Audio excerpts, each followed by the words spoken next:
And welcome to Sports on Tap. It's our Summer Spotlight Series. And I'm Rob Trautman. We have Ed Dick, Sean Duffy, Josh Jeffy, and joining us here tonight, a very special guest. And he works at WKYC Channel 3 in Cleveland now. Jay Crawford joins us. And Jay, thanks for taking time to join us here tonight. You bet, guys. Good to be with you. And Jay, I know... you're a BG alum, but you came and you were born in Sandusky. You went to Perkins High School. Talk a little bit about, how you grew up in Sandusky. Grew up like most kids in Northeast Ohio, Northwest Ohio, Browns fan, Indians fan, Cavs fan, big Buckeye fan as well. Played all sports, enjoyed my time there. Obviously rode a lot of roller coasters, spent a lot of time on the lake. And even now as an alleged adult, I still do the same thing. I spend all my weekends in Sandusky. I keep my boat up there, so I'm there every weekend. I try to, spend as much time on the lake, enjoying, relaxing, Put-in-Bay, Kelly, Cedar Point, and downtown Sandusky, which has really kind of undergone this huge revitalization over the last couple of years. A lot of new residential and commercial properties downtown, so it's nice to see it vibrant again, the way I remember it when I was a kid. And I thought it was an idyllic place to grow up. I really enjoyed it. I went to Perkins High School, and just really enjoyed the hell out of my time there, and still spend a lot of time in Sandusky today. Talk a little bit about, I know you went to Bowling Green State University, and I know a lot of us went there as well, and I was involved in the Bowling Green Radio Sports Organization, so I called some basketball games, and what an experience it was just to learn, and the alumni that were there. Talk a little bit about your time at Bowling Green. Yeah, BGRSO. I Yep. spent a lot of time in the old West Hall, and just really had a great time there. Like you, I did a lot of play-by-play for the sporting events. I hosted a sports talk show during my time there, and it was just a great laboratory for a bunch of 18 to 21-year-old kids that really didn't know what the hell we were doing when it came to radio, but we were all trying to figure it out. And I thought it was, a great proving ground, a great, laboratory setting. It was all student run. It still is. I did an executive in residence at Bowling Green a couple of years ago. I would go in for a week, a month for the entire academic year, and it was great. I got to sit in on a couple of sports talk shows. It took me back 30 plus years. I got to sit in on a bunch of classes in the same buildings that I sat in 30 years earlier as a student, and kind of see how they're doing it now. So I really enjoyed my time when I went back to BG. Always will have a special place in my heart. I did it wrong. I got in and out in 4 years. I should have taken 6. Me too. I agree. I mean, it's so fun, and once you're at Bowling Green, you're like, oh man, I can't wait, to get out in the real world and get a job and stuff. And then you're like, wait, what am I talking about? This is pretty good here in college, having fun and getting to travel with the teams. And like you said, you learn, you have a sports show, just kind of testing the waters and seeing what works and what doesn't, but having fun and learning while you're doing it. You hit it right on the head, man. I was in such a hurry to get out. I couldn't wait. I was counting down the days my last semester.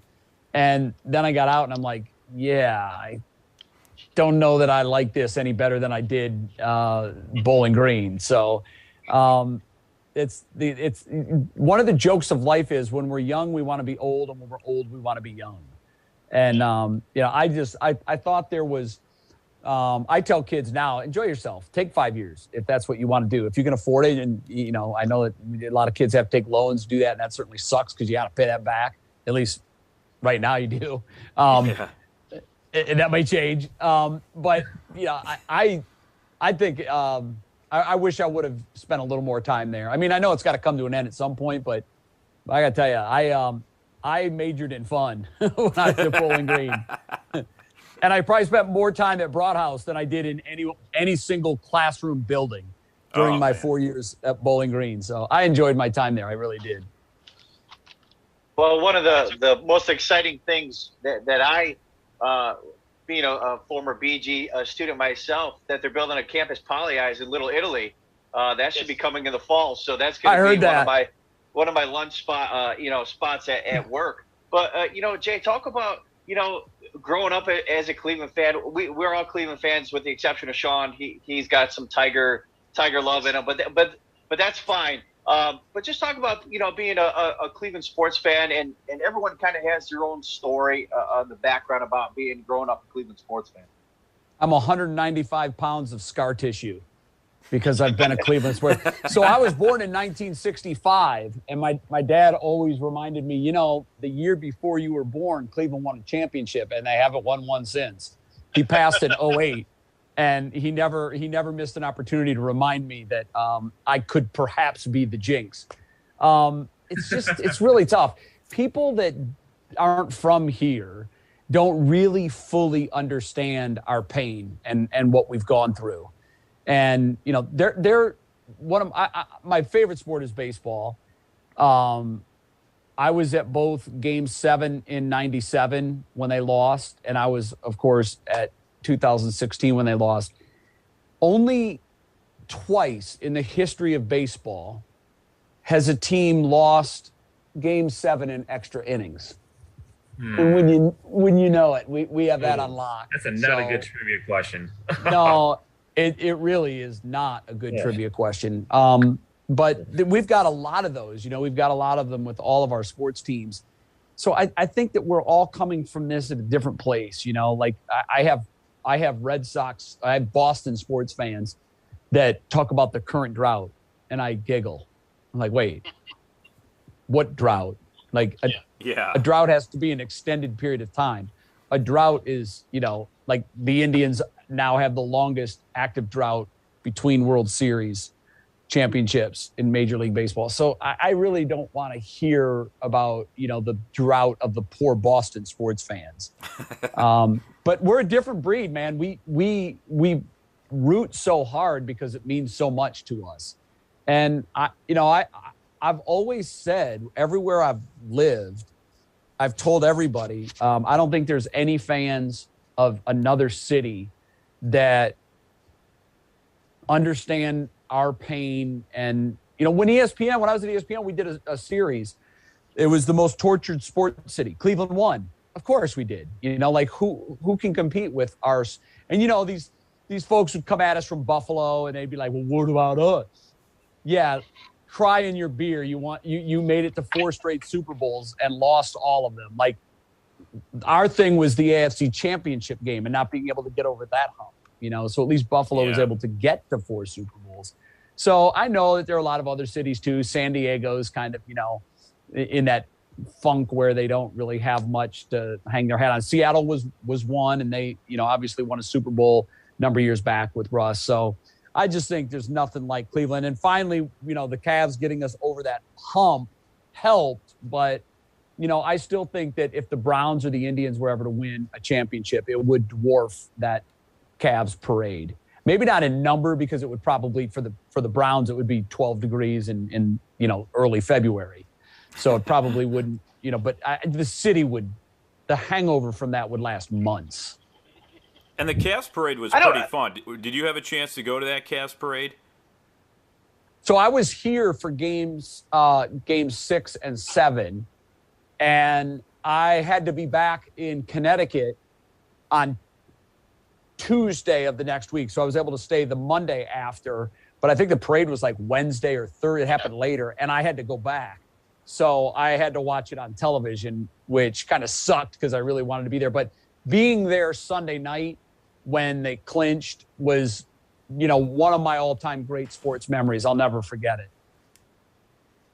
And that reminded me, I was thinking about this too, and we knew we were talking to you, and that I thought about that. I'm like, man, like one of us, someone who is at the worldwide leader, and I've always thought about, obviously Mike Golick, senior, is one of us as well. But we don't have a whole lot of, as far as I know, we don't have a whole lot of representation there. How is it, being the Clevelander in that realm, when I think we all kind of take everyone against the world type of situation, type of viewpoint against Cleveland? I mean, I don't know how were you able to articulate how much it meant, to not only the other world, but also to your colleagues there. It was interesting because for so long, I was there for 16 years and I started in 2003.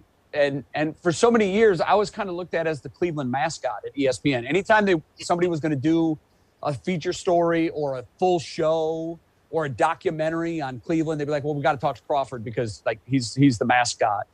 And it was bad because I always felt like it was like pity based. It was like, yeah, let's bring out poor old Crawford and kick him about the drive and the fumble. But it was amazing when they won. I didn't win anything. I mean, my team did, but when I opened my email the next day, I don't know that I've ever been more overwhelmed by an outreach for something I had nothing to do with.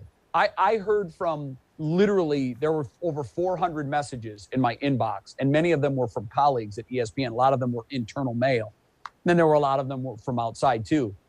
But I was almost moved. My emotions were overwhelming as I'm reading these messages from coworkers that I never really knew cared, that my misery and pain was so obvious.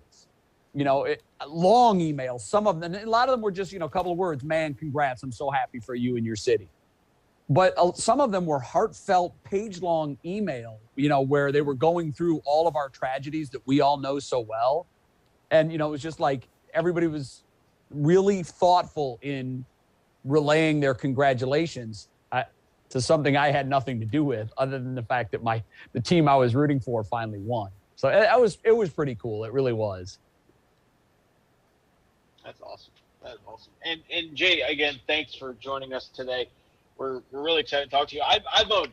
I'm not a native Clevelander. I'm a guy who grew up in Michigan, so I've adopted a few teams. I've adopted the Browns and I've adopted the Cavs. I've not adopted the Guardians. I will stay with my Tigers until the end, much to the chagrin of all the other gentlemen on this call. But a question. Hey, Sean, you gotta love who you love, man. You gotta love who you love. That's what I tell them. But it's very difficult to argue the merits of my team when they're in last place and giving up 10 runs every game. But we'll move on from that.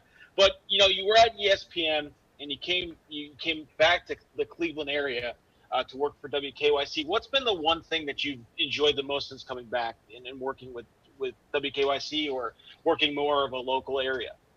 Well, I'll start with just the lifestyle. Being where I belong. When I set out in this business, when I went to Bowling Green, my dad said, write down your short-term goal, your medium-term goal, and your long-term goal. And on a legal pad, I wrote, I wanted to go to Bowling Green and get an education and learn how to do radio and maybe some television. My midterm goal was to get a job at a radio station and eventually crack into the television business and work for however long I need to get the experience to reach my long-term goal, which was to work in Cleveland, Ohio. That was always my goal. And I was really lucky in that I bypassed radio altogether. I went right to television. At 25, I was working in the 25th market in the country in Hartford, Connecticut. I was lucky enough a few years later to get a call to come home to Columbus, Ohio. And I was still very young, and I thought, wow, this is unbelievable. I'm going to be in Cleveland by 35 years old. I was 28, and I was in Columbus. And I thought, I can work in Columbus, sort of establish an Ohio presence for 5-6 years, and certainly something will come open in Cleveland, and then I'll be able to work in Cleveland. And the weird thing was, it just didn't happen. There were no openings in Cleveland. The sports guy, the jobs there were good. Nobody wanted to leave them. So Jim Donovan and Casey Coleman, they were entrenched in those positions. Nobody was leaving. Jim was there when I was in high school, and now I'm coming up on 35 years, more than that. I'm coming up on 40 years since I graduated high school in a few years, and Jimmy's still there in that sports role. So I just figured after 5 years in Columbus, I thought, wow, man, this may not happen as quickly and easily as I thought. So I went to Tampa and worked for 5 years, and I thought, now I'm covering professional sports every day. In Columbus, it was just the Buckeyes. But in Tampa, obviously, I covered 3 professional sports teams. Every day there was a major local sports story going on. So I thought that would give me the the experience I needed to finally come home. And there was still nothing available, nothing coming open. But I was looking constantly. I'd built relationships with people at every station, and hey, we don't have anything. We'll let you know. And then ESPN called for cold pizza, and I thought, well, I can go to ESPN and do like 5 years there with this morning show, and certainly by then I would have a high enough profile, being national, that it would be easy for me to come home. But life happens. My kids were in 6th and 8th grades when I moved to New York, and 5 years didn't even get my daughter through high school. She was a senior when my contract came up, and they offered another contract. So I said, well, I'll do one more to get my kids through high school, and then it'll be super easy for me to go home. And then, my daughter goes to Columbia, which is right there in New York. My son goes to Rutgers, which is, right there, 35 minutes from New York. So now, as I'm thinking I want to go home, my kids are like, wait, you can't bring us to the Northeast and leave us and go back to Ohio, even though they weren't, they were living on campus. They loved having their home base right there. So, one contract turned into 2, turned into 3, turned into 4, and 16 years later, I'm finally able to crack into the Cleveland market, which was really the only long-term goal I ever had. I never was that guy that said, oh, I have to work at ESPN. And I honestly thought that I would be there 5 years, and that would be it. I would get a job in Cleveland, and I would finally get to live my dream. And now that it's happened here, as I've done everything and more than I ever imagined that I would do, the stories that I gained in those 16 years, the people I met, the experiences I had, the games that I saw firsthand, it was incredible. I still pinch myself to think, wow, I lived one hell of a life there. But now I'm really where I want to be, where I belong.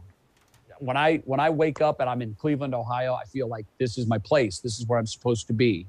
And there's nothing like that. For anybody that's lived away from home for many, many years, as I did, when I left for college at 17 years old, I didn't live in Northern Ohio again until I moved back here 3 years ago. So, I was always away. And every time I came home, it reminded me of how much I wanted and needed to be back here. And now I wake up every day when I'm here. When I go to an Indians game, a Guardians game, or a Browns game, or a Cavs game, I get in my car, I drive to the stadium, I watch the game, I get in my car, I drive home. There's no airplanes, there's no hotels. It's easy, it's fun. I'm doing it as a fan and not working. And, this is, if I could have written, how I wanted my post-ESPN career, I couldn't have written any better than what I'm living right now. Well, that's awesome. And obviously we're happy you're in Cleveland because you do such a great job and you do a lot of different things here. But what was it like, you were on Sports Center and you worked with some pretty cool people. You were at the Little League World Series, which, I've watched forever because I'm a big baseball guy. But what was it like, with Sports Center? Because I know, there's a lot of creative writing, obviously, when it comes to that. And, it just looks like everybody gets along. It's a fun time. And ESPN does a great job. I mean, that's where you look for all the sports coverage. So what was it like working there? It was awesome. I mean, I'm most remembered, I think, during my time there for my time at Cold Pizza and First Take. I worked every day with Skip Bayless for a decade. I worked every day with Stephen A. Smith for parts of 7 years, 3 years, and then he went away for a while and came back. And I had an opportunity to work with him every day after he came back for a number of years. I was just texting with Skip and Stephen A. couple of days ago. And it's, they're lifelong friends. The show memories that I have from things that happened on our show are just, I could write books and fill books on the things that I was able to see firsthand.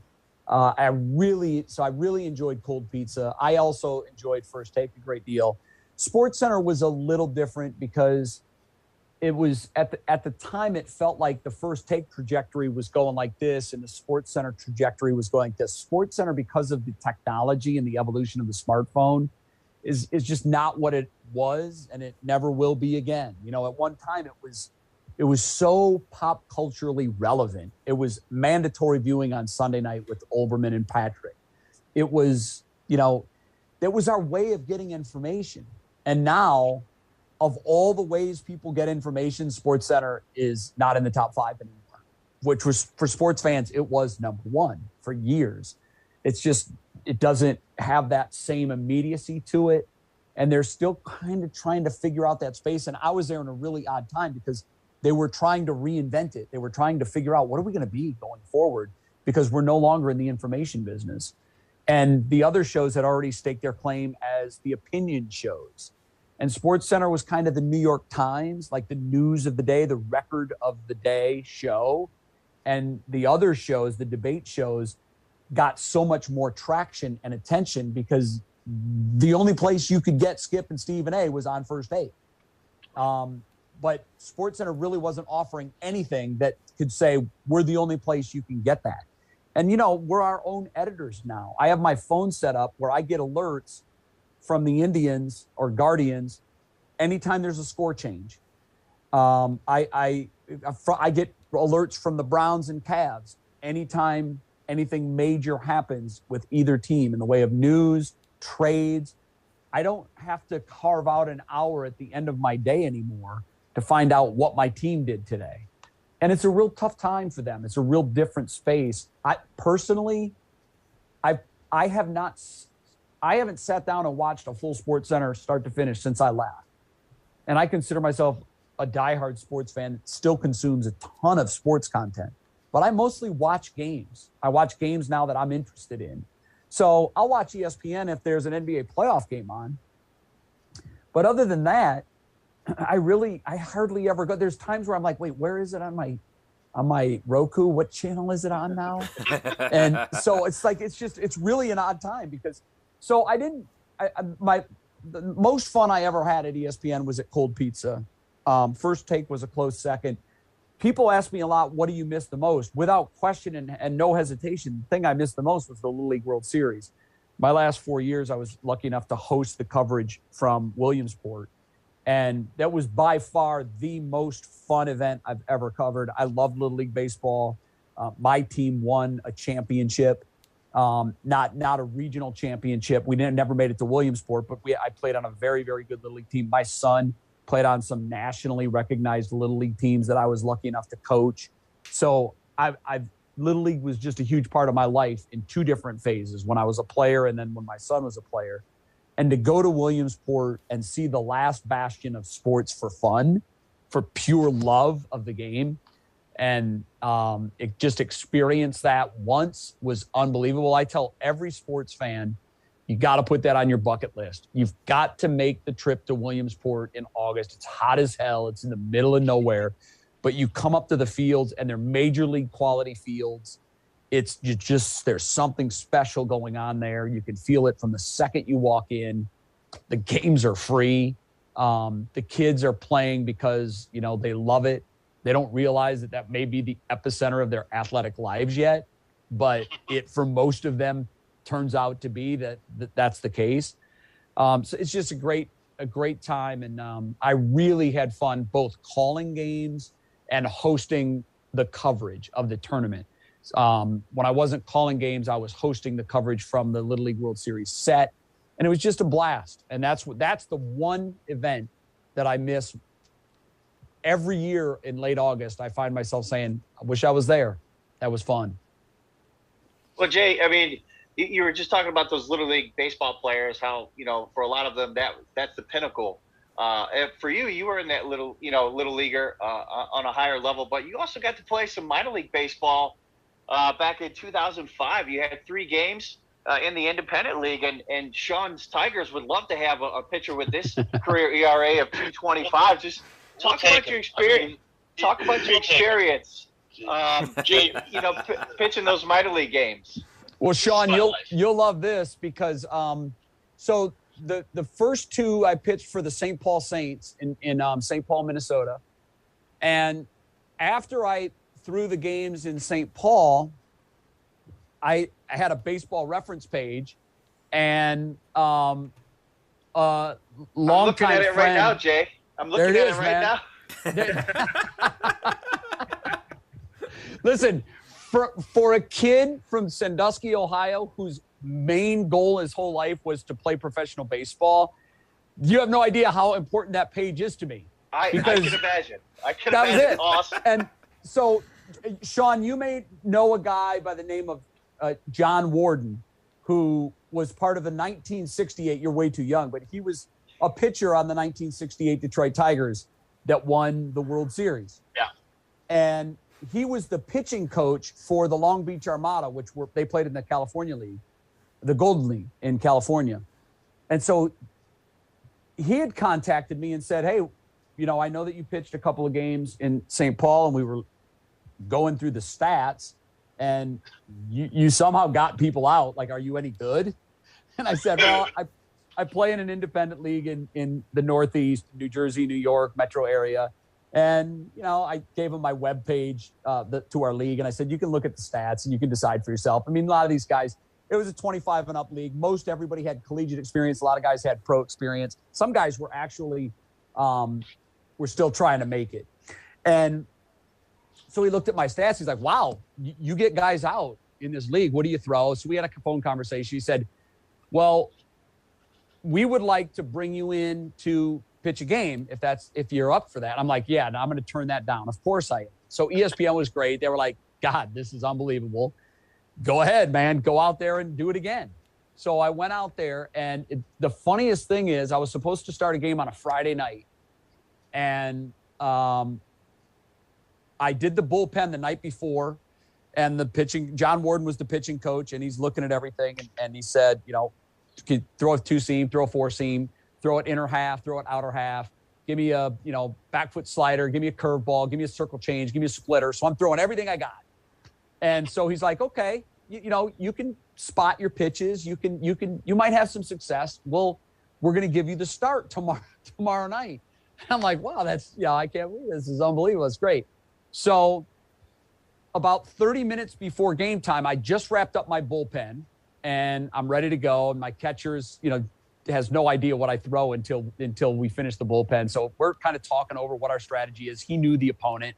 He's like, you got to watch out for the 3-hitter. He was a former first-round draft pick. This guy loves it inside. Don't get it in on him. This guy, don't let him get his arms out. He loves to go the other way. We'll pitch him in and low. So he was going through all that. My head's kind of spinning.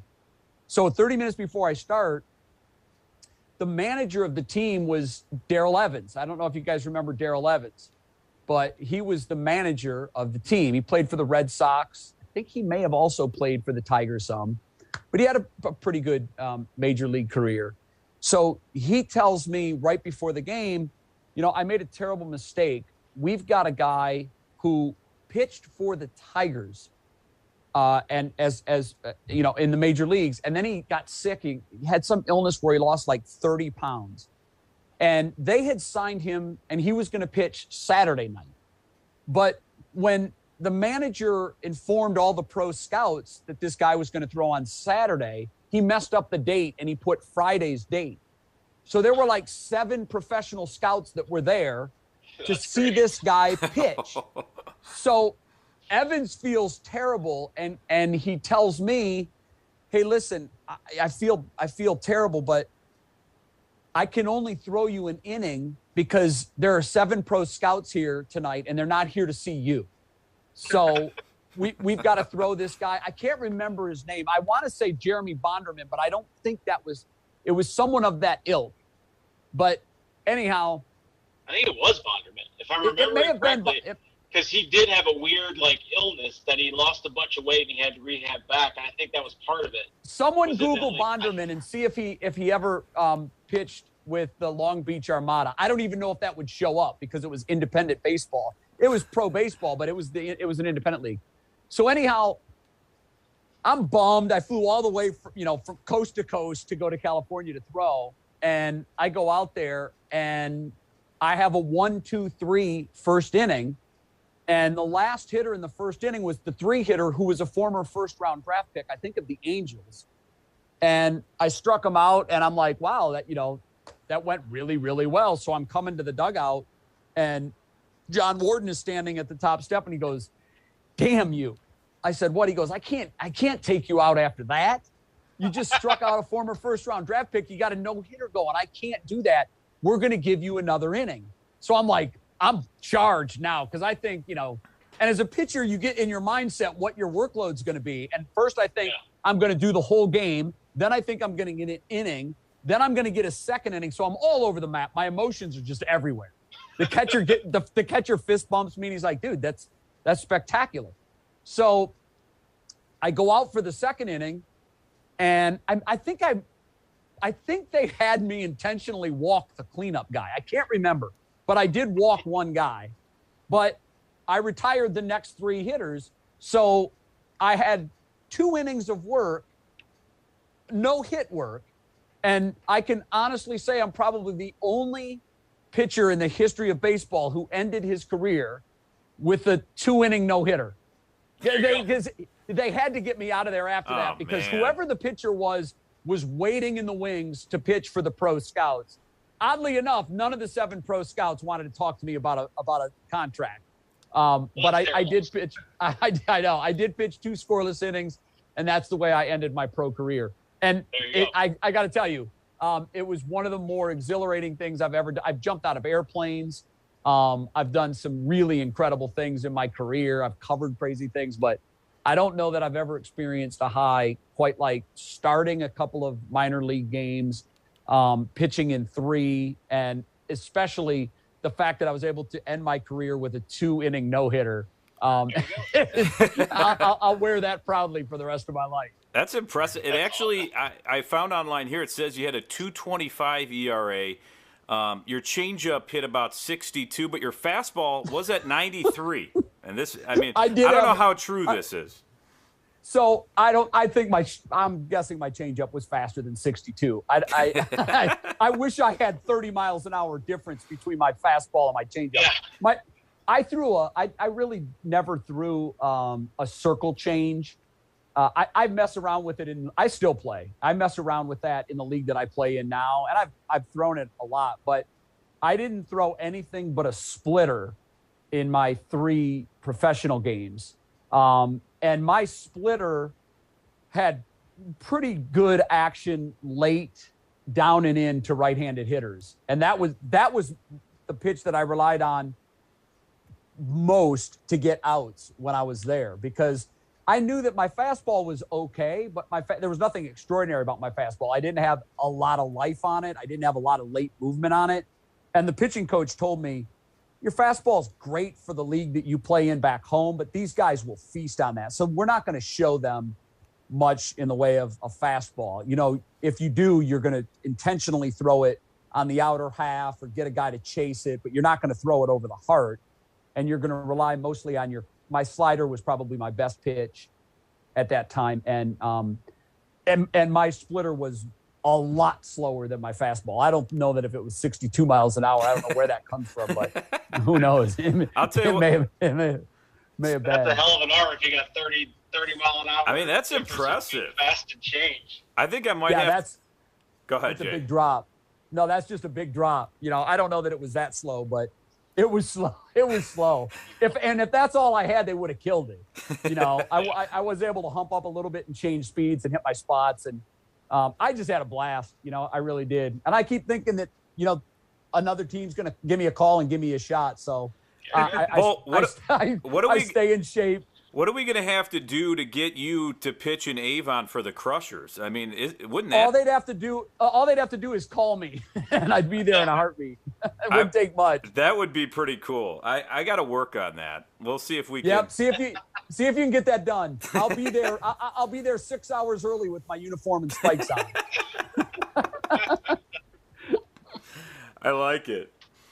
But no, now I think that's awesome. I mean, when we started, looking information up and I'm like, holy cow, he pitched? That's pretty impressive. And now we talked about how you've been back in Cleveland.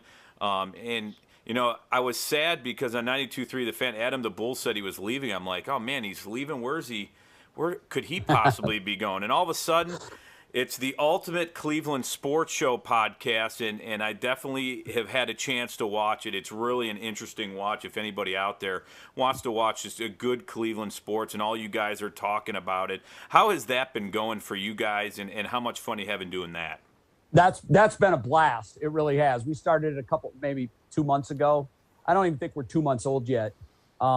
So we're trying to get our game in shape for football season because that's when it's really going to get fun. Right now, it's just a bunch of pontificating about legal matters, which sucks. None of us are lawyers. None of us have, all this extensive legal experience. And we're talking about, proceedings and briefs being filed and, appeals. And that's nonsense. I want to talk about touchdowns. But we're having a blast. We do it every day. It starts at 11 o'clock. It runs to 1 o'clock. The cool thing in that space, which I've never done anything in that space, I kind of held off on it. None of it really ever appealed to me. But this is a project that's being done through Tegna, which is the owner of Channel 3 locally. And they put a lot of resources into it. They really understand that streaming is the future. Currently, the biggest platform we're on is YouTube, but it's soon going to be the primary offering on WKYC Plus, which is Channel 3's streaming app. And that's coming, I think, in September. So, we wanted to get a little bit of runway into that and to get up to speed, doing a show every day and just fall into the paces. But I got to tell you, I've been a part of a lot of startups. Cold Pizza was a startup. First Take was a startup. I started a show in 1994 in Columbus with Kirk Herbstreit called Wall to Wall Sports. There was nothing there before that. That show is still on the air. All the local stops I started a show. So I've been through a lot of startups and I get the paces of it. I understand you got to temper expectations because it's very slow and tedious and nothing happens quickly. But Tegna came to me and asked me if I wanted to front this project in, I believe, March. And I figured they were going to launch in September. I said, you know what? I don't know if I want to do it every day, but I'll commit to doing it every day at first to see what happens. And when they said they wanted to start it in May, I'm like, that's impossible. There's no way that's going to start. You're going to start this show in May. It's mid-March. And we didn't have a set. We didn't have a director. We didn't have a producer. We didn't have any talent. It was nothing. It was a blank slate. And every single day, more things. I was getting emails constantly. We got this. Set comes in next week. Furniture's delivered the day after. Adam the Bull is available. And just one thing after another, we started, and then we got more and more names to sign on. And, our regular, Joe Thomas, Tim Couch, DeQuell Jackson, Aditi Kinkhabwala from the NFL Network, Leroy Horde. It's incredible the number of people that we've pulled into this project. So it's been a blast. I can't wait for football season. I still think, I turned 57 on the 4th next week, and I'm closer to the tape than I am to the starting block, a lot closer. And, I don't want to say that I'm completely upright in my sprint. I've still got a little forward lean to me, but I'm eyeing the tape and I'm getting ready to lean into the tape.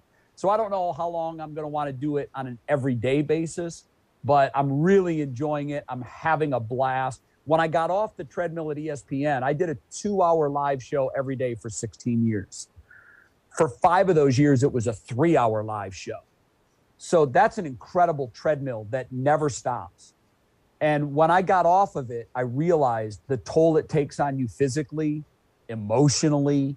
It's just a grind. And I exhaled and I said, I will never do anything like that again, ever. That is it. You age in dog years when you do a 2-hour live show every day, because it's just, like I said, the treadmill never stops and it's going at 10 the whole time. And when I got off of it, I was like, you know what? I just want to do a fun little news show. I want to only watch sports that I want to watch. I want to go to games again. I don't want to work at night. I want to be able to go to Cavs games, Indians, Guardians games. So the 5 o'clock show was perfect for what the lifestyle that I was looking for. And I figured I would do that until I would decide to retire. And then when this sports thing came up, I said, it's a labor of love. I don't have to watch every game. I don't have to know, when I work with Skip might come in the next morning and want to talk about the Utah Rockets game.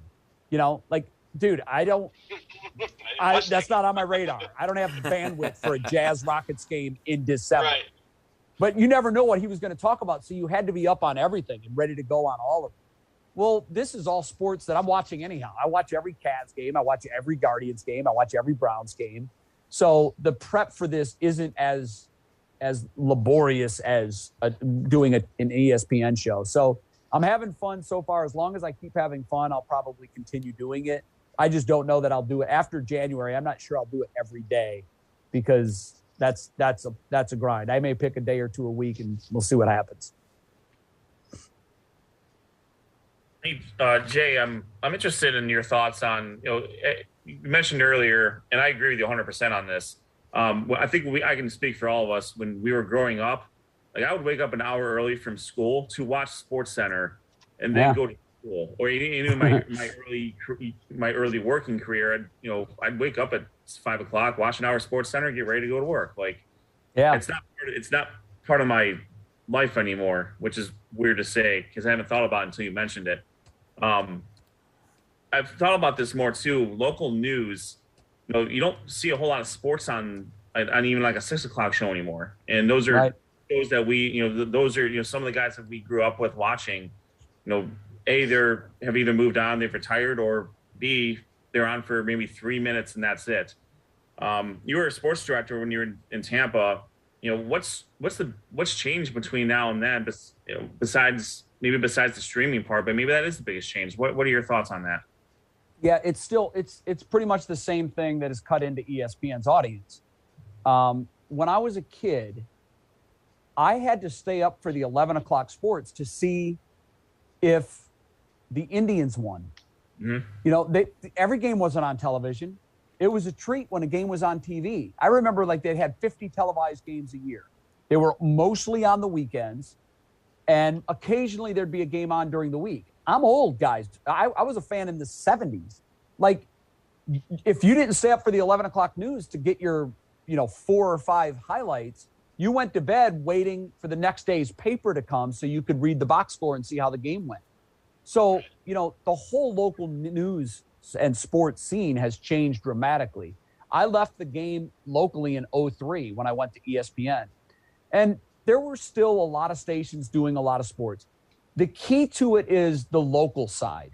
Here in Cleveland, you're going to get more on the Deshaun, but really, even the Deshaun Watson thing, it's the news is available everywhere in real time.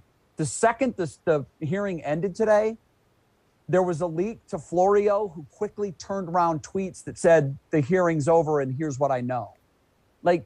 That immediacy has really cut in. Newspapers, it's killed newspapers. If you look at the circulation of major newspapers, the Plain Dealer doesn't even print every day anymore, does it? I don't even know. It doesn't. I don't. Sunday edition. I get the Wednesday and Sunday edition, but I think they print on that's nuts.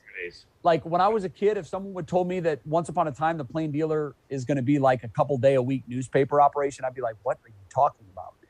That was my lifeline to information. I would look at box scores. I would read game stories on other teams. But the technology has killed the newspaper business. It's taken a real bite out of the television business, and everything is so fractured now. You guys have a show. How many shows like yours are there? So it's even hard to get traction in that space because there are so many offerings. So, it's just incredible. Now, if you have a smartphone, you've got a network. You can disseminate, produce, and distribute content where before you needed an infrastructure to do that, and now you don't. So the business has changed so much, and who knows where it's going? 10 years from now, who knows how it's going to play out? But the one thing in local news, there's still, even though the audience is aging out, and young people haven't moved into that space yet. And they may never move into that space because they're getting their news from Twitter and Instagram and TikTok and everything else. They may never look to a local news station to be informed. So 10 years from now, I don't know what that landscape's going to look like. I really don't. Is it going to go the way of newspapers? And, they're going to do one newscast a day on, one station in town. I have no idea. But the one thing I know is it's all changing so rapidly. I'm glad that I'm at the end of my career. I wouldn't want to be coming into the business now and just starting my career because I don't know what the future is for the business. I really don't. Yeah, we used to do just a podcast that was just audio, but we cover a lot of local high school sports. So when football's here, obviously that's huge. But it went in the way, with the pandemic that we just started doing video. And, with these Zoom calls, we had coaches and players on during the season. We have a show kind of going over certain conferences. And that really seemed to get a lot of traction with high school kids, with parents, with coaches, all over the place, and that's kind of where we've gone. So it's has changed a little bit, and with our summer spotlight, we weren't doing anything, other than during the high school season. So then the summer, there's nothing. So that's one thing we tried to do was a summer spotlight, spotlighting, guys like you that some of our viewers might have followed you through a certain point, but not known the backstory. And we had Andy Baskin on at one point. I had an internship with him, and he's always Andy was my producer in Columbus for a couple of years. Yeah, he's a great guy. Him and Phelps. He is. I had internships with, and they're just great guys overall. But they are. It's cool to talk to different people and learn, other than just see on the air, learn what you've done and how you've accomplished it. I think it's always interesting. Well, I think in your case, like the niche, everybody needs to find their niche, whatever it is. And the first show that I started at a local level was at my first station. It was a very small station, a CBS affiliate in Kentucky. But we started a show called Sports Overtime that was Friday night. The newscast normally went from 11 to 11:35. I convinced the news director to give us the last 15 minutes on Friday nights. And that turned into a full 30 minutes because the show became so wildly successful because nobody was covering high school football. And essentially what we were doing in 1988, and they're still doing that show today there, what we were doing there was we were doing a Sports Center style show on high school sports. And I knew how much that meant to the athletes, one of which was Tim Couch. I covered Tim Couch when he was at Leslie County High School in the 8th grade, starting varsity for the basketball team and football team. And the kids would freak out. They would lose their minds when they would see our camera was there because they knew that they were going to be on Sports Overtime that night. And we did an area top 10 every Friday night where we would rank the top 10 football teams during football season. We would do the top 10 teams during basketball season. We would show highlights of at least 10 games every Friday night, which, took a lot of manpower. We had a lot of local crews that were going out. We had 38 high schools in our coverage area, and we would just blanket the area with cameras. And even if it was only 3 or 4 plays, we would read the highlights. Their kids' names were on television. And this was an area that was largely underserved by the media for years until this TV station came in there. So that was a niche, and we got major traction. That show was outrating our newscasts. It was so popular, and it became appointment viewing.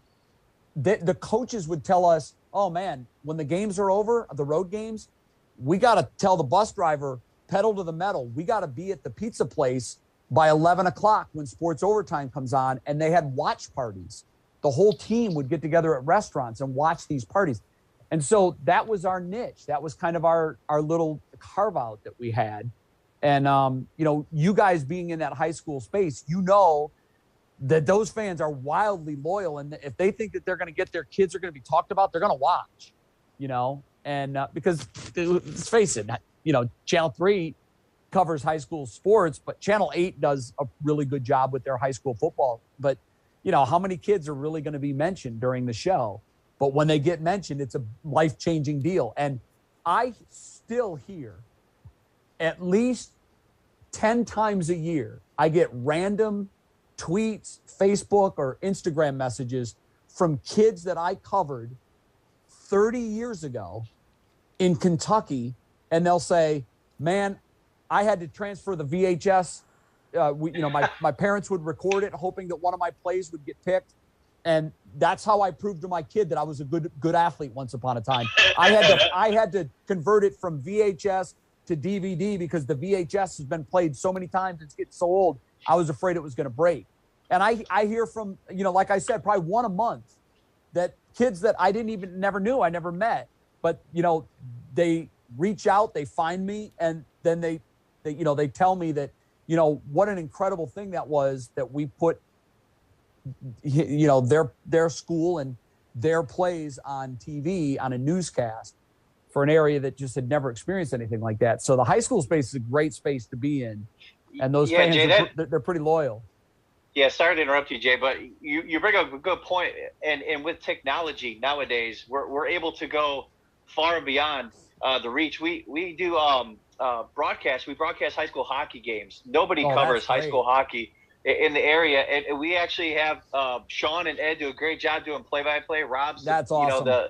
The producer with the cameras. I'm down at the end with my phone as a camera, and we've actually had parents come up and be like, guys, this is great. We have family in Minnesota that's able to watch this game. Grandparents in California. Exactly. Yeah. And especially we were able to do it actually during COVID too, when we were getting out of it, but they still played the games. And that feeling that you provided for that family is great. And it's something that, we will never take it for granted that we're doing a good job. So it's cool to hear your story, and you have a similar story. Now, we're not looking to get rich at this by any stretch, but no, it's a labor of love. It's fun. We have a ton of fun doing it, and we get to hang out with our buddies and watch high school football and watch high school hockey, and then in the summer get to talk to guys like you. So it's fun. So it makes sense that you had Andy Baskin on. Yeah.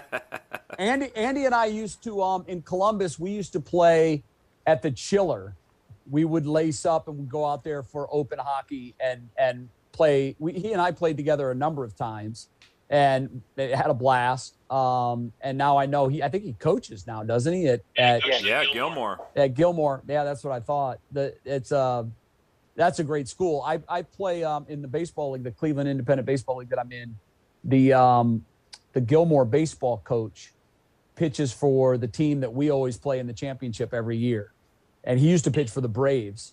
And so when we play them, we usually play on the Gilmore field, which is a nice field. We play either there or we play a lot of games at Solon, which is very nice too. Solon has a field that's also field turf, and it's fun to play on.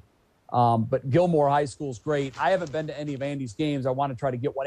He has a son that long jumps. I think his youngest has kind of stood out as a long jumper. I think he might be if he's in junior high or maybe he's a freshman high school. He's young, but he has sent me a couple of it. My son trained at the Olympic Training Center as a long jumper for 4 years. Now he's the track and field head coach at Rutgers. Wow. In fact, he just got back from the USA Championships. This was the first time in 8 years that he didn't compete at the U.S. Track and Field Championships as a long jumper. But he had one of his kids from Rutgers qualified and finished 5th. And so Andy would send me tapes of his son, and I would send them to Corey, and Corey would tell me what he was doing wrong. He's leaning into the board too much, or he's pushing too hard out of the back or whatever. And so I would then try to coach through my son to Andy to his son, which is kind of fun. Andy's a great guy. He's a longtime friend of mine. He was my producer in Columbus for a couple of years before I left for Tampa. And I've been so happy for his success here in Cleveland, because like me, that's all he ever wanted to do. I think he started in like Montana. Yeah. Which, so both of us had that in common. We were willing to go to like Timbuktu to try to learn the craft. And then we hooked up in Columbus at the same time. And then as I moved to Tampa and then ESPN, I followed his success here in Cleveland. It just made me super happy, because that's all he ever wanted to do too, was to work here in Cleveland. So, Jay, I'll get you on this one. One of the questions that we ask every guest that we have that's in this business is, because we want to appeal to kids who are trying to get into it. And as you mentioned, it's a very kind of upheaval type of business right now, especially the way the technology things are. What would be a piece of advice that you would give, say, a kid going to college, or even a kid in college that's, wanting to be in this business, whether it's, locally, nationally, internationally, I don't know, in space, who knows? What would be a piece of advice that you kind of carried with you throughout your career? Have a good backup plan. It's tough, man. It's tough. No, you know what? I never try to crush anybody's dreams because once upon a time, I was a kid from a small town with huge dreams. I remember when I went to Bowling Green my freshman year, my first class was a speech class. And the teacher, it was the small group, it's like 30 of us. She said, okay, we're going to go around and introduce everybody. I want you to say who you are, where you're from, what your major is, and what your goal is, like what you want to do when you grow up. So, you know, everybody was going through, and I was half paying attention. You know, hi, I'm Tim Smith. I'm from Tiffin. I'm studying interpersonal public communications, and I want to be a HR director when I grow up, or whatever. I'm just kind of like, whatever. So it comes around to me. I'm one of the last ones that it comes around to, and I stand up. I'm like, I'm Jay Crawford. I'm from Sandusky, a radio, television, film, broadcast journalism major, and I'm going to be I didn't say I want to be. I said I'm going to be a sportscaster when I leave Bowling Green. And, you know, everybody snickers. They're like, yeah. And if that fails, he wants to be an astronaut, you know? So but, you know, I got to tell you, even though like I had a lot of people along the way try to dissuade me and knock me off my track. And I would talk to people that were in the business and say, look, for every opening in sports, we get 100 tapes. That's the reality of it. That's how it works. And I was just naive enough to say, well, you got to hire somebody, right? Like someone's going to get the job. Why won't it be me? And that's just was my, you know, and no one was going to talk me out of my dream. Nobody. And so I'm not in the business of crushing dreams. I don't want to do that. I encourage all young kids that are doing this, do it with vigor and passion and pour everything you have into it. And if you work hard enough, the hope is that it will be rewarded. It's just such a different landscape now than it was when I was coming through. But on the good news, like I had to go away to Syracuse. I did an internship at the NBC affiliate in Syracuse between my junior and senior year. And when I came back to Bowling Green, I felt like I was the shit. I mean, I had a demo tape on a real professional news set. I had, you know, shot video that actually aired in sportscasts. I interviewed Jim Boeheim. Like I thought, you know, I own this joint. But I really, you know, there were a lot of people at Bowling Green that were better on the air than I was. A lot of people. I don't know that anybody wanted it any more than I did, though. And so that's what I always relied on. I just like, no one's going to outwork me. I'm going to get this. I'm going to get it done. But it's different now. On the good side, though, back then you had to do an internship at a station like that to get a professional quality looking tape that could lead to your first job. Now, and I tell kids that are in school and broadcasting and doing this, I'm like, do you have a podcast? The answer is no. I immediately say, why not? Do you write a blog? No. Why not? Do you have a website? No. Why not? You know, it's free. You can do it on your phone. You know, learn to not just produce content because there's always going to be a need for content. Always. Someone's got to come up with it. So think outside the box. Try to be creative. How can you stand out from the other 10,000 kids nationally that are trying to do a podcast? You know, how can you be different? And, you know, it's tough. It's a hard space because the barrier of entry now is much less than what it used to be. Before you had to go to college, you had to have access to all the equipment and the tape and all that. Now there's no barrier to entry. If you have a smartphone, you have a production studio and a distribution network, and you can build a following. You don't need anybody's help. So there's no excuse why, if you really want to do this, you can't do it and become good at it and be the guy that breaks through. You know, there's going to be another Dan Patrick. There's going to be another Rich Eisen. These guys, you know, society's always going to have a need for these guys. So, you know, someone's got to fill that space. Just set your mind to it that it's going to be you. Absolutely. That's great advice because I think a lot of kids now, they want to be on air, but don't necessarily want to, you know, set up or learn everything that comes with it, you know, and that's what, you know, I've always done is I wanted to be on air like no other, but, you know, doing all this stuff, I really enjoy setting everything up and doing the graphics and doing the video and all that stuff. So that's kind of been, what I've done and all these other guys. We have fun doing it, and actually we've been working with Berea Mid Park High School with some of their video kids to learn. That's great. Video and to put together video highlights and maybe to have them on we're working with our high school football show to have maybe some of them on there and provide graphics and highlights from games and stuff. So that's another thing we're trying to work on slowly but surely here. That's smart, though. It is, because it gives an opportunity for kids that want to do this. It also helps your product, help your product look slicker and more professional. And you're also offering an opportunity for young people that want to follow this path, but maybe they're not quite sure how to do it. And it gives them a chance to get their feet wet. And I'm sure the experience for them is invaluable. Yep, we'll try. But, guys, any last questions for Jay before we let him go? I mean, we really appreciate your time.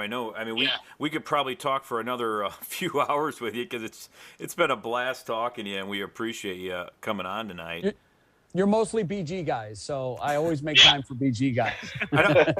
Maybe we have to make a BG trip, and I still go to homecoming most years.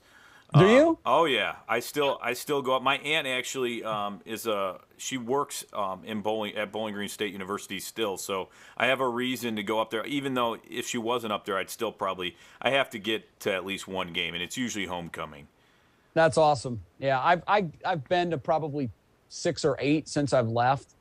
I think the thing that really disappoints me the most is that to me, the experience in athletics and going to games it made my college experience. Waiting in line in 10-degree weather to get hockey tickets my freshman year, and then even the sophomore year after the national championship, those are great memories. That the rink would be packed to the rafters, standing room only, 10 deep around the ice. And when I was doing the executive in residence, I went to a number of games, and I was so disappointed. I'm like, these kids, and I went to some football games too. And I just remember thinking, if it was like this when I was in school, I might have dropped out. I had so much fun going to the games and tailgating and parties before and after, and the hockey experience and everything and now it's just like you go and you can count the fans in the hundreds, not the thousands. I'm not gonna lie, it is very disappointing. I love going because I love sports and memories and all that, but going to games now, the crowds definitely aren't what they used to. When Bowling Green and Northern Illinois faced off, and ESPN actually was there. They actually did it right there in the parking lot. Game day, yeah. I remember. I only remember parts of it. Well, the parts I remember, a lot of fun. I can't imagine why. I only remember parts. But I think I yelled at Lee Corso for an hour and a half, and he never turned around at me. It turns out it wasn't Lee Corso. It was just some guy that had poofy hair, and I was yelling at a guy and calling him Lee. So yeah, that's great. But I don't know if it's still this way. It was during my year that I was there, and I was inside, behind the curtain. One of the things that I asked some of the administrators, where do we stand in terms of athletic budget? And I was told we were dead last in the MAC in athletic spending. And my response was, you get what you pay for. And, in my mind, the university experience without competitive athletics, you're robbing. If I was a student today, I would not go to Bowling Green for that reason. I would have ended up at Ohio State. And I don't think the administration gets it, how important athletics are. The Ohio State University is called because Robert Smith called it that. It's, when you think of institutions nationally, when I mention institutions outside of Ivy League schools, if I mention Memphis, you're like, oh yeah, they have a college? If I mention Tennessee Tech, okay, that's probably a college. But when I mention Ohio State or Michigan or, the universities, Notre Dame, Notre Dame's a great institution, but let's face it, football has a lot to do with that. They raise a lot of money because of the history of their football program. And it really disappoints me that the current administration there, and I don't know that it's still like that. I know it was under that. It was that way when President Mazie was there. Now it's President Rogers, and I don't know. I hope he's a sports fan. He and I used to have he's from Cleveland. We used to have conversations all the time about Cleveland sports. I would hope that he's increased athletic spending in the budget. We should not be dead last in the MAC. No way. I mean, you get what you pay for. And as far as I'm concerned, you're robbing the students of one of the big experiences when you go off to college. And I just remember I was so depressed when I went to the football and hockey games, just looking around going, where is everybody? And then I found out that they do this weird thing now where and this is bad. I think this is bad, and I'll tell you why. They do this thing now where they bill all the students for the price of tickets to games. You pay for it in your tuition. Oh wow. And then you can claim the tickets for free on an app that none of the students understood. All of the students that I talked to said, I would ask this question to all of them. Why don't you go to games? Well, one, we suck. And two, the app is impossible to get your tickets, to claim your tickets. And I would try it, and I go back, and I would try it again, and it wouldn't work. And finally, I just gave up. So if there's that kind of barrier of entry, then yeah, I can kind of get it. I get why the students are saying it never works. I can't get them to print. I printed them one time and went, and they said they were invalid and I couldn't get in. Or I go and we get blown out. So if it's a bad experience, then they're not going to go back. And that atmosphere, when they have Maction on the ESPN2 games on Tuesdays or whenever those are played, which is ridiculous. But when those games are on national, the ESPN directors are told to shoot tight, don't show the empty stands. Yeah. Like, I believe that. God, when I went, again, my freshman year, they were 11-0 and went to the California Bowl. They got blown out by Fresno State, but they were undefeated. They won the MAC.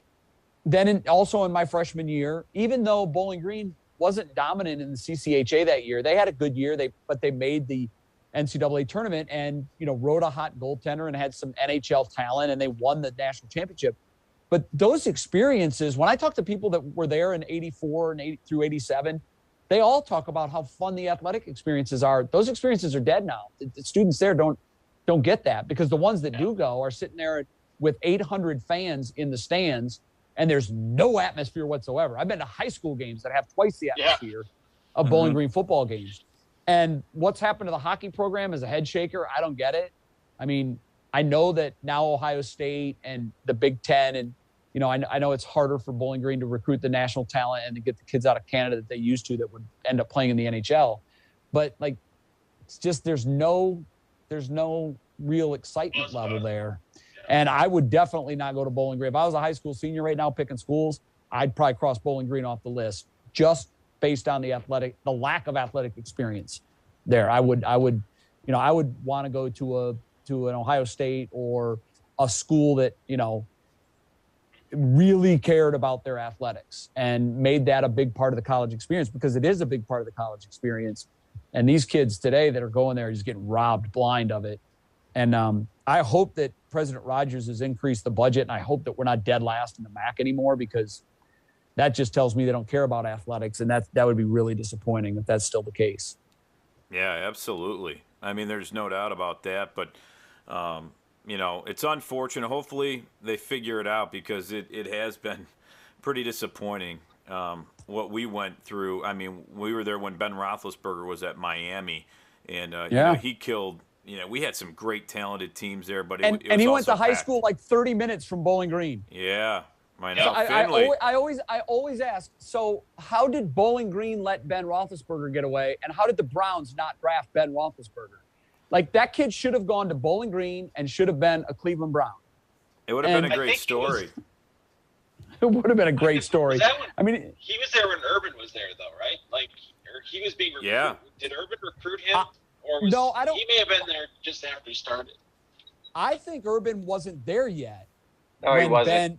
When Ben went to Miami, Urban wasn't at Bowling Green yet. He may have coached against him in his last year, but when he was picking a school, Urban wasn't there yet. Thank God that guy retired. That guy's been haunting me for 20 plus years. Don't get me started. Yeah, don't get me started, bro. There's another hot topic. Yeah, don't even get me started. You know, he's homegrown. He's in our backyard. We draft him, and he beats our ass twice a year for 15 years. How'd that work out for us? Exactly. You know? Not great. That's for sure. You're all callous because of it. It's part of the lining that makes you a Cleveland sports fan. It's losing builds character, and we're all characters. We have so much you character. Got that right. Jesus. We're Disney characters at this point. We lead the league in characters. Moral victories and characters is what we are. And drama. It's not good when it's not good when a visiting quarterback has the most victories in your stadium. Yeah, that's a fun stat. That's a real fun stat. And then before Baker Mayfield passes him, we kick him out of town. Yeah. You know, the most Browns thing ever ending to this story is he goes to Pittsburgh, wins a couple of Super Bowls there, and puts our nose in it twice a year for the next 10 years. Let's hope that doesn't happen. And he's just vindictive enough to do that too. Yeah. To go there on a low, player minimum, because he's already getting paid one way or another this year, so he could go very really. So it would be a great Cleveland story that we pay him $18 million a year and he goes to Pittsburgh and kicks our ass, and then after he does it, plants a Steelers flag in the middle of the Browns helmet on the field. Oh man! Well, at least he'll be able to stick it in there this time. Yeah, true.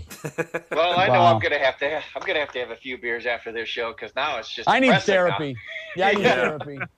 I won't be near sharp objects the rest of the night. Yeah.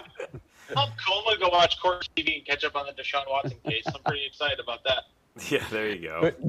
Good times. Good times. Well, Jay, thanks for spending a lot of time tonight with us. We really appreciate it. It was great talking to you. It was a lot of fun too, and we'll have to have you back, just to talk about whatever's going on. And maybe we'll talk a little bit about BG Sports and how, hopefully they're fighting for a MAC championship at some point. Wouldn't that be nice? In any sport. Yeah, exactly. Well, they were close in women's soccer this year. I know that. That's true. Only because the athletic department emails me about tickets to the women's soccer games. Yeah, there you go. Yeah. Nothing against women's soccer. I'd like for the basketball team to make a MAC tournament. Yeah, really. I mean, there's a lot of Falcons around this area in Cleveland. I mean, I know there are. There are a ton. A couple years back, right? Actually, the year before the pandemic, 2019, they were in the MAC final. I remember against, that. Akron. Buffalo, I thought. Again, I remember Buffalo. I remember parts of it. I don't remember got tapped. They got tapped pretty good though, didn't they? Yeah, I was there. Yeah, I mean, it was a close game, but midway through the second half. Yeah. Thanks for your paycheck, Don.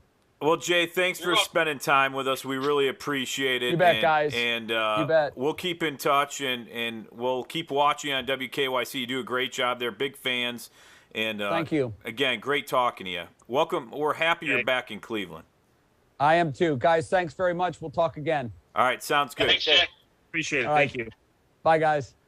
That's Jay Crawford talking to us here on Sports on Tap. It's our summer spotlight series, and always great to talk to Jay and learn about his story. And we went above and beyond what we were planning on. We said we were going to try to keep it at an hour, and how did that work out? There's just a lot. But again, it just goes to show the wealth of information you get just talking about look, we got a national perspective, a guy who's been in all levels of broadcasting, and he's been successful everywhere he goes. So there's a reason for that. And again, he's talking truth about BG. He really is talking truth about BG. I knew he would talk a little bit about the Falcons. I didn't know we'd go in depth to that kind of depth, but it's pretty cool. it is what it is. But yeah, that was excellent. I'm pumped. Summer Spotlight series has been a good one thus far. Yeah, we've had some great guests. Andy Baskin. We had Tony Brown from the Monsters on. Trying to get John Telich to come on, but with retirement, he's enjoying retirement to say the least. Yeah. There's no doubt about that. Bro. That's right. But Ben Dotson's coming on. Yes. Yeah. So I'm excited to have him. Next week, the all-time winningest coach in Brunswick men's soccer history will be joining us. It's been a while since we've spoken to him. Lots of things have changed. The team has been very successful. So we'll talk about the Brunswick men's soccer program, what else he's got going on in the youth program as well. And with the World Cup coming up in November, and with the United States actually having a team in the World Cup, in the men's World Cup, of course, we'll get his perspective of that as well. So someone I'm very, very excited to talk to. And I'm also probably going to ask him for a little advice as to how to coach a 3 and 4 year old soccer team. That's and right. Not lose your mind while doing it. Well, Ed, I actually can help you out with that. Oh boy. You can go to our website. You could go to, first off, if you're not, you should be following us on YouTube at SOT Podcast. You should be following us on Twitter at SOT Podcast. You should really be just subscribing, smashing that notification bell so that way you get great things.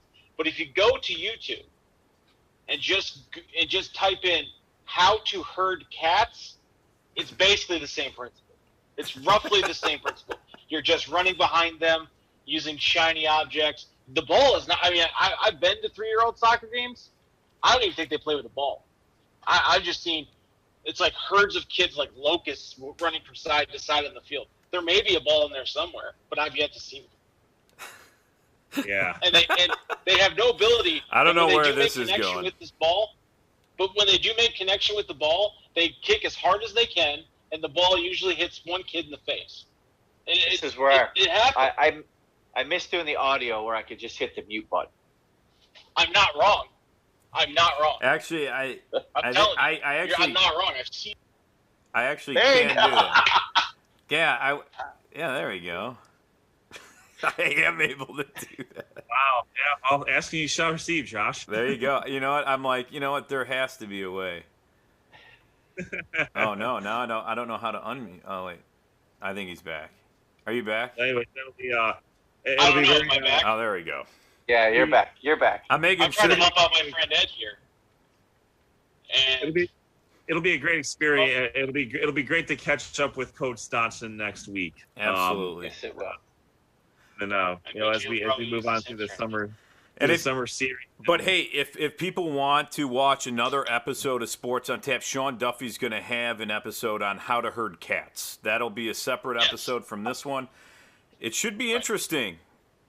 Yeah, that'll be part of the winter spotlight series. First off, listen, I'm just trying to help Ed out. That's all I'm trying to do. I mean, you're always helping.